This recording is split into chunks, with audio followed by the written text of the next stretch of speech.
few moments later. Hello everyone, welcome to my vlog. Ngayong araw, wala nang intro to. Hukay-hukay na to guys. Ang gagawin ko dito ay tataniman ko ng pechay.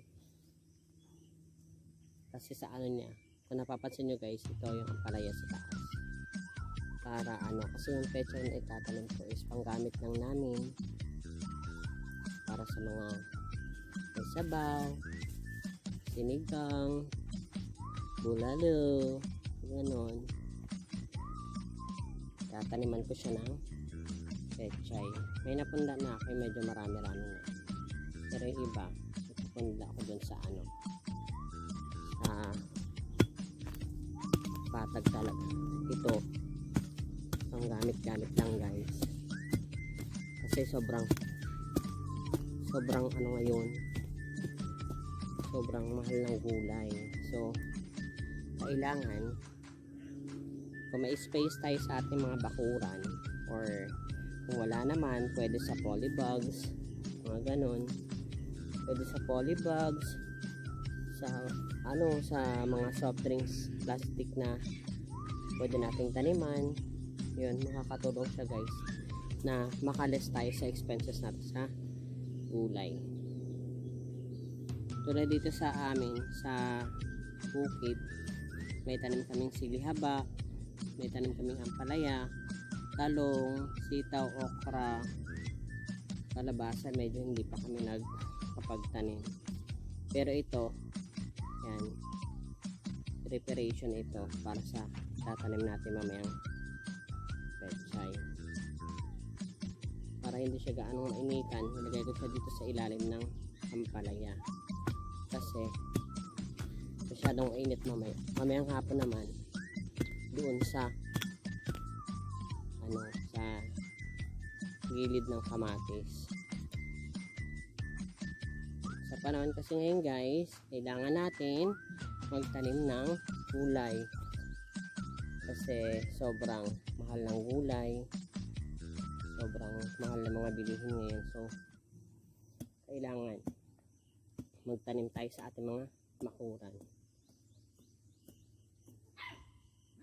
Kasi kung itatabi mo ngayon, marami ako napagtanungan, kung itatabi mo ngayon ang pagbebenta ng karne kaysa sa halaman o gulay, mas mabenta pa rin talaga yung gulay.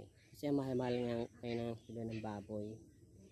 Nasa 120 to 130 per kilo. Pero depende yun guys sa timbang ng inyong mga alagang baboy. Yan. Medyo dito ko tinanim kasi alam ko mataba yung lupa dito. So yung pechay dyan lang nakatanim sa gilid.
sure na mabubuhay.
Yan guys, tapos na tayo magtanim ng pechay.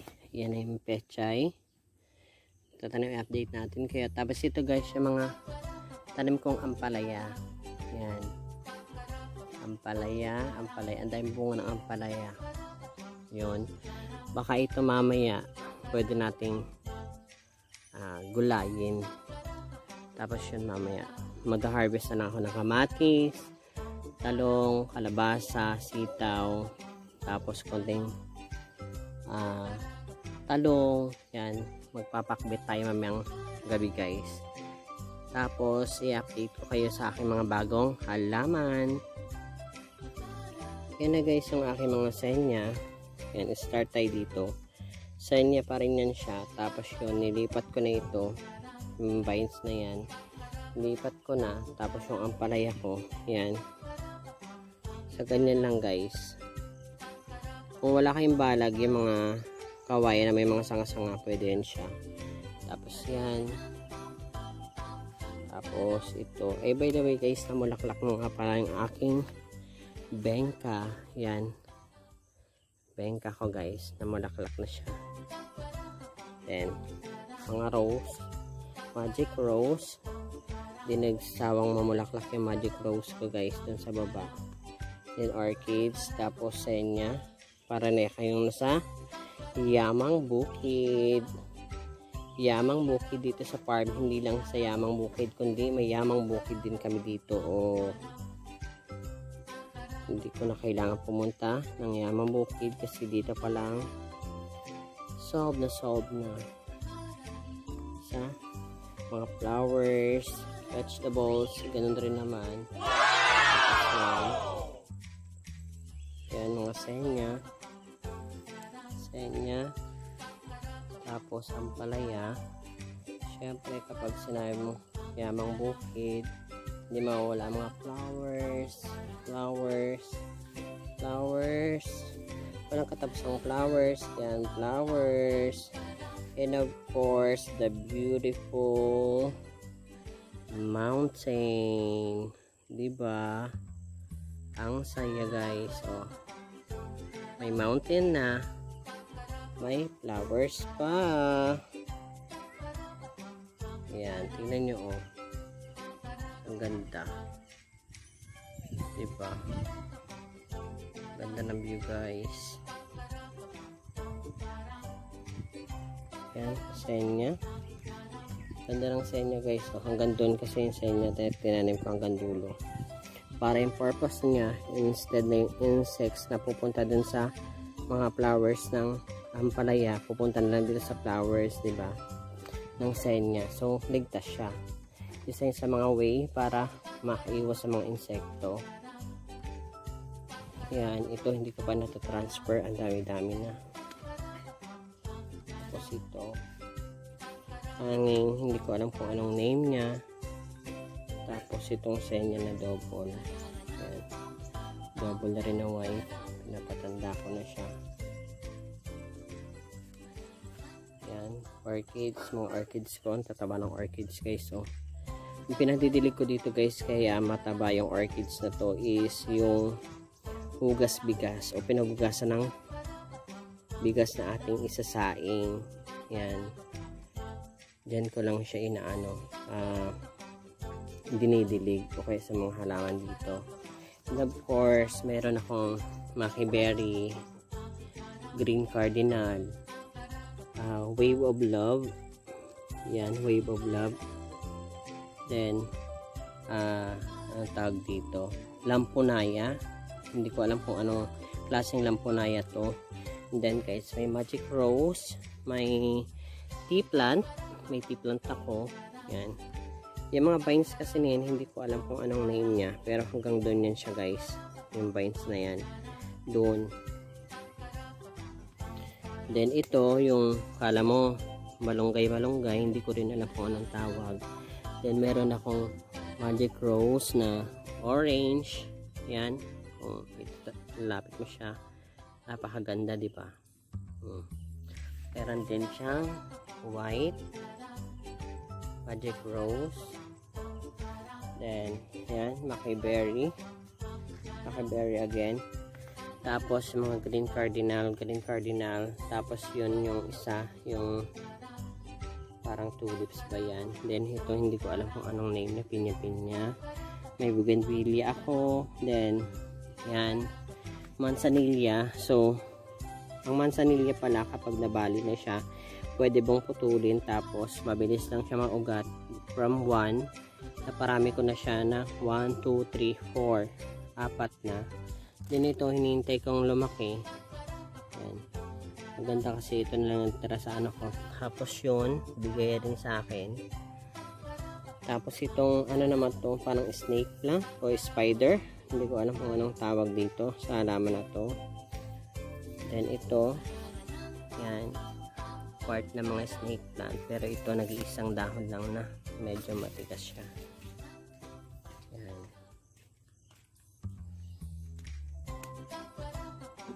Yan, tignan nyo guys. Ayan yung mga halaman ko, marami na siya. Then meron dito itong part na to kasi yan, napabuhay ko na rin siya. Then meron ako ditong sili na isa ang puno niya pero ang bulak niya 7 colors. I-update ko na lang kayo guys kung mamumulaklak na siya. Yan, meron din ako dito. Ang tawag dito sa ganito. Comment down below guys kung alam niyo yung tawag dito. Tapos meron din akong ganyan, ganun. Then mulberry. Yan, ang dami ng bunga ng mulberry ko. Yan, mulberry yan siya guys. Tapos si snake plant. Snake plant, tea plant, tapos yung two lovers is mamumulaklak na siya. And guys, hanggang dito na lang ang aking vlog, and hopefully ay may natutunan naman kayo ngayon sa aking vlog. And sa mga hindi pa po nakakapag-subscribe sa aking channel, please subscribe to my channel at my YouTube channel at Will Lewis Official, and don't forget to hit the notification bell para updated po kayo sa aking mga videos. And please subscribe to my friend Miss Boa. Road to 1,000 subscribers na siya. And follow her Facebook page, Bernard Francis Damasco. Yan guys, subscribe niyo po siya. Then hanggang dito ng aking vlog, and bye guys, God bless.